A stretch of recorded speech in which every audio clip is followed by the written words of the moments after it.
आपने देखा है क्या कि गर्मी में हमें गर्मी क्यों लगती है? और आपने देखा होगा गर्मियों में ही कपड़े बहुत जल्दी सूखते हैं। तो आपने देखा कि ये वातावरण का, हमारे पर्यावरण का और क्या होता है, एक तरह का चमत्कार होता है। इस चमत्कार को हम बोलते हैं वाष्पीकरण। और वाष्पीकरण को देखने के लिए आपके लिए ले आए हैं एक नया टॉपिक जिसका हम बोलते हैं वाष्पीकरण। तो आइए हम पढ़ते हैं वाष्पीकरण क्या होता है और इसके बारे में आगे देखते हैं। ठीक है, तो वाष्पीकरण क्या है, कैसे होता है, इस प्रोसेस को हम देखते हैं। वेपोराइजेशन। ठीक है, तो आप देखेंगे कि वाष्पीकरण में क्या होता है कि जो द्रव है उसकी अवस्था में परिवर्तन होता है। किसके अवस्था में परिवर्तन हो रहा है? द्रव के। जो द्रव है वो एक अवस्था से दूसरी अवस्था में परिवर्तित हो रहा है। ठीक है, तो वाष्पीकरण एक ऐसी प्रक्रिया है जिसमें द्रव पदार्थों, ठीक है, क्या होता है, द्रव पदार्थों में सतह के कारण क्वथनांक के से नीचे किसी भी तापमान पर वाष्प में बदलने लगते हैं। ऐसे प्रक्रिया को क्या बोलते हैं? वाष्पीकरण। ठीक है, ध्यान से समझिए कि वाष्पीकरण क्या है। तो एक ऐसी सतही प्रक्रिया है, सतही का मतलब होता है सरफेस में, जिसमें द्रव जो होता है, ठीक है, पदार्थों में सतह के कण मतलब सरफेस के क्वथनांक से नीचे, क्वथनांक ध्यान रखना, क्वथनांक पानी का क्वथनांक जो होता है वो कितना होता है? 100 डिग्री सेल्सियस। मतलब 100 डिग्री सेल्सियस मतलब 99 या 90 डिग्री सेल्सियस पर ही ये क्या होने लगते हैं? किसमें? वाष्प में कन्वर्ट होने लगते हैं। क्या होने लगते हैं? वाष्प में कन्वर्ट, यानी भाप बनने लगते हैं। तो इस प्रोसेस को हम बोलते हैं वाष्पीकरण।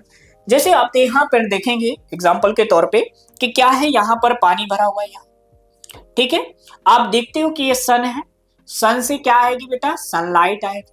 सनलाइट कहाँ पे पड़ेगी? पानी पे पड़ेगी। पानी क्या होगा? गर्म होगा।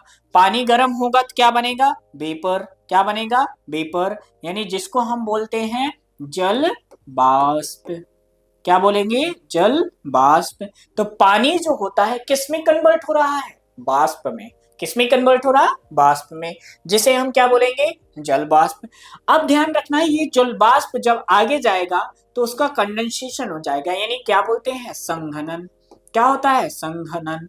अब ये संघनन जब हो जाता है तो भाप कन्वर्ट हो जाती है छोटे छोटे ड्रॉपलेट्स में, यानी कण में।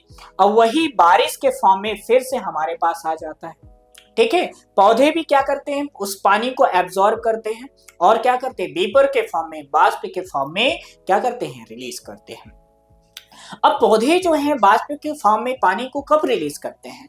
तो आपको पता होना चाहिए कि पानी में क्या होता है, सॉरी, पौधों में क्या होता है? प्रकाश संश्लेषण। आप देखेंगे कि पौधों में यहाँ पर क्या होता है? प्रकाश संश्लेषण। ध्यान समझिए, यहाँ पर क्या होता है? प्रकाश संश्लेषण होता है। और इस प्रकाश संश्लेषण के थ्रू जो पानी है किसमें कन्वर्ट हो जाता है? भाप में। जो पानी है किसमें कन्वर्ट होता है? भाप में कन्वर्ट हो जाता है। ठीक है, तो इसे हम क्या बोलेंगे? वाष्पीकरण।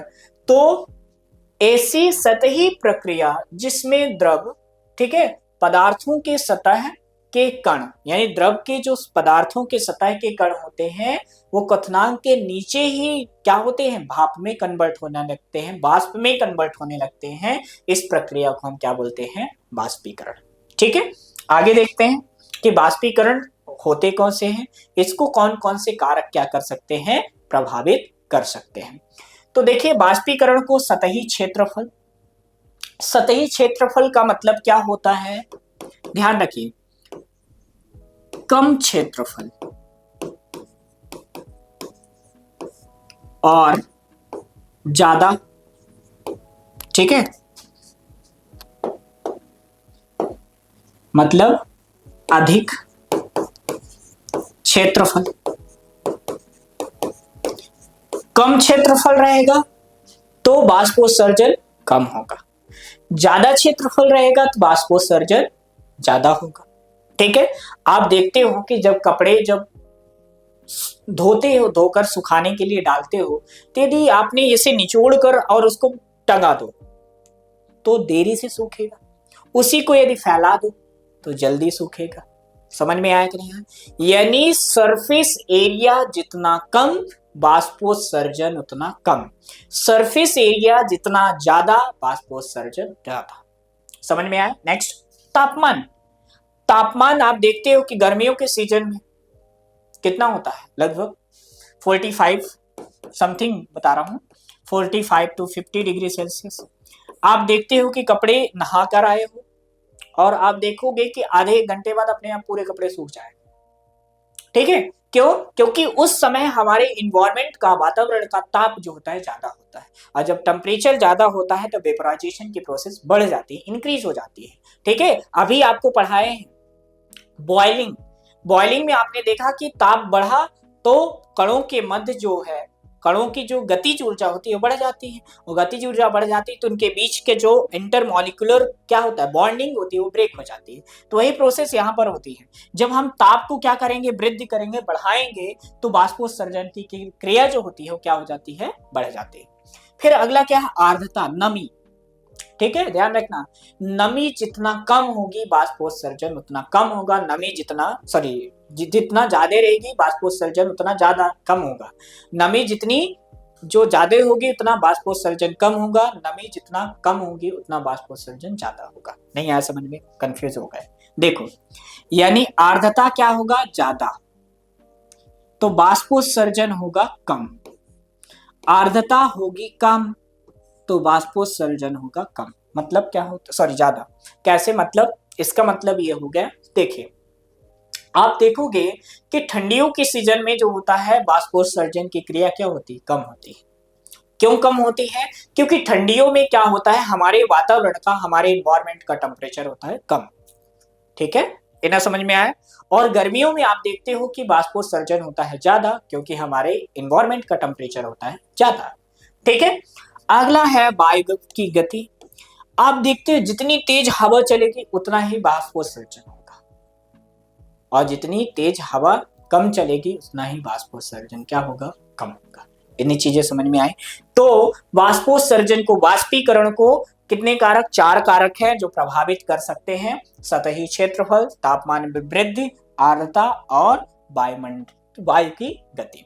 ध्यान रखना, आपसे ये पूछ भी सकते हैं क्वेश्चन में कि क्वेश्चन क्या हो सकता है कि बाष्पीकरण को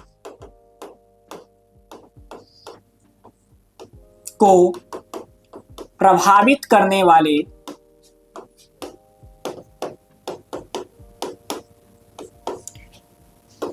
कारक, वाष्पीकरण को प्रभावित करने वाले कारक को लिखिए। समझ में आया कि नहीं आया? तो वाष्पीकरण को प्रभावित करने वाले कारक कौन कौन से हैं? सतही क्षेत्रफल, तापमान, आर्द्रता और वायु की गति। नेक्स्ट आगे देखते हैं कि वाष्पीकरण को प्रभावित करने वाले कारक आपने देख लिया है, वहां पर देख ले हैं सतही क्षेत्रफल।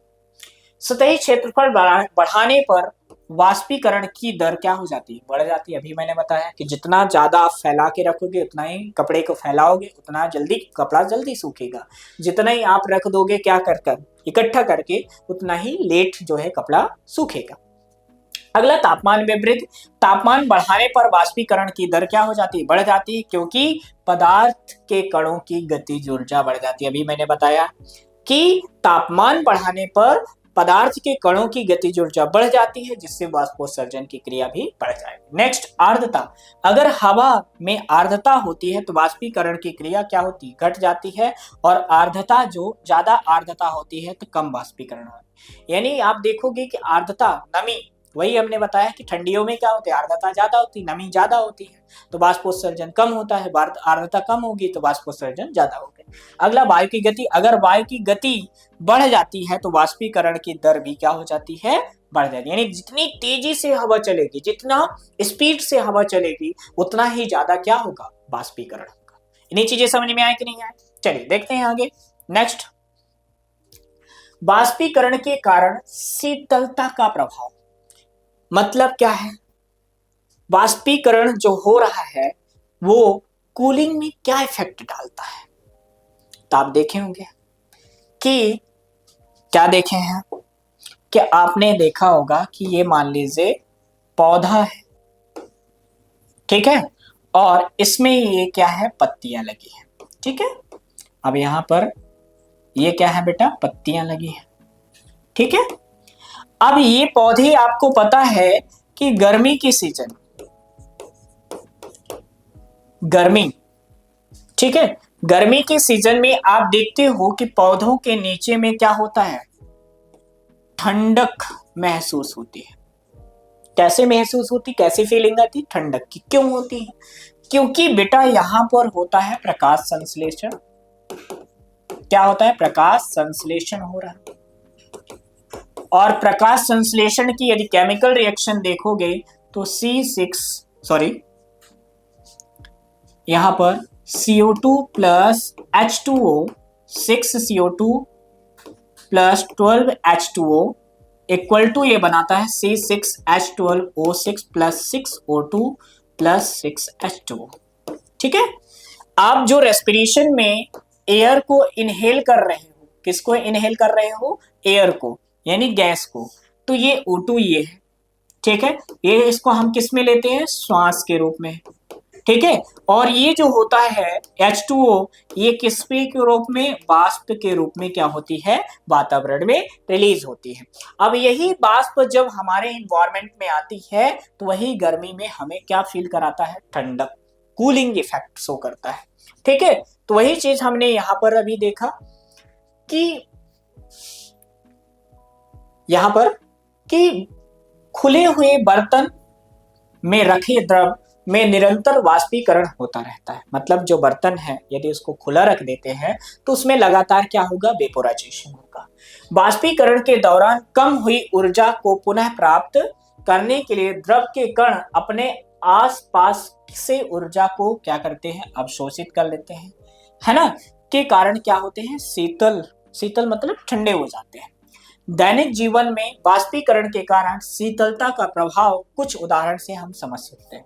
जैसे बर्फीले जल से भरे गिलास की बाहरी सतह पर जल की बूंदें प्रकट हो जाती है। अभी मैंने बताया था किसमें, संघनन में, कंडेंसेशन में आपने देखा था कि ठंडा, अभी इसमें बॉटल में यदि हम देखें पानी भरा हुआ है, ठीक है, ठंडा होता है तो इसके सराउंडिंग में क्या बन जाएगा, एक भाप यानी बूंदे बन जाएंगे, ठीक है। वही प्रोसेस यहाँ पर बताई रही है कि बर्फीले जल में भरे हुए गिलास की बाहरी सतह पर क्या होती है, जल की बूंदें क्या हो जाती है, प्रकट हो जाती है।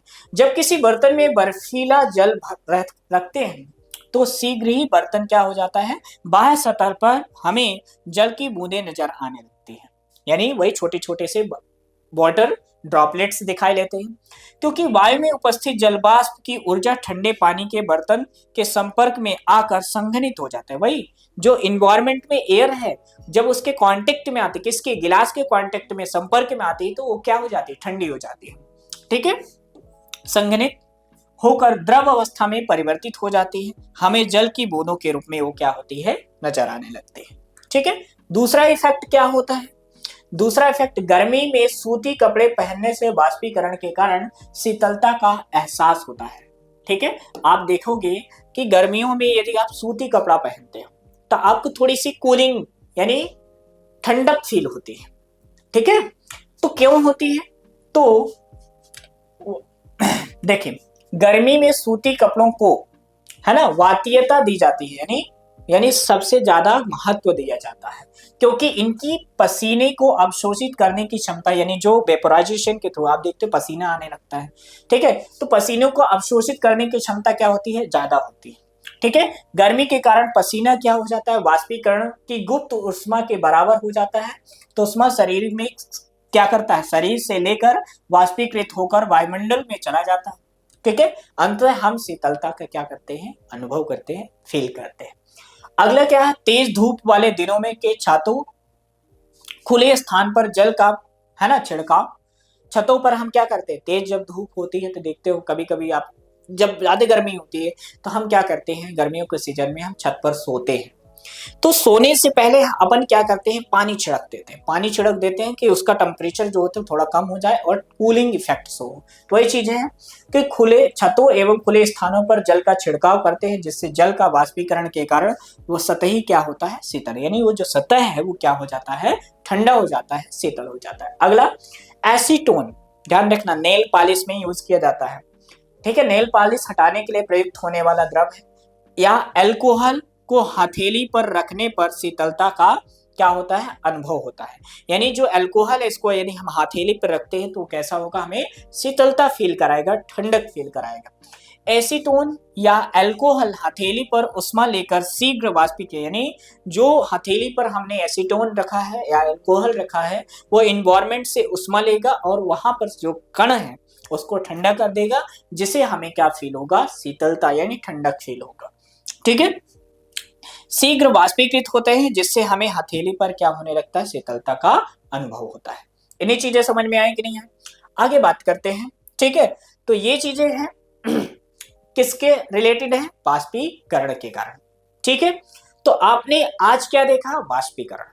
वाष्पीकरण में आपने देखा कि जो वाष्पीकरण है वो एक मिनिमम टेम्परेचर, एक ऐसे ताप पर क्या होता है, जो पार्टिकल्स होते हैं यानी जो द्रव के कण होते हैं वो बॉइलिंग यानी क्वथनांक में आने से पहले गैस में कन्वर्ट हो जाते हैं, द्रव में सॉरी गैस में कन्वर्ट हो जाते हैं।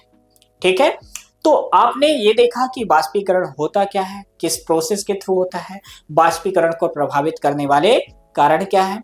ठीक है, तो ये चीजें आपने आज देख लिया इस टॉपिक में, इस चैप्टर में। ठीक है, तो आगे हम मिलते हैं नए चैप्टर के साथ।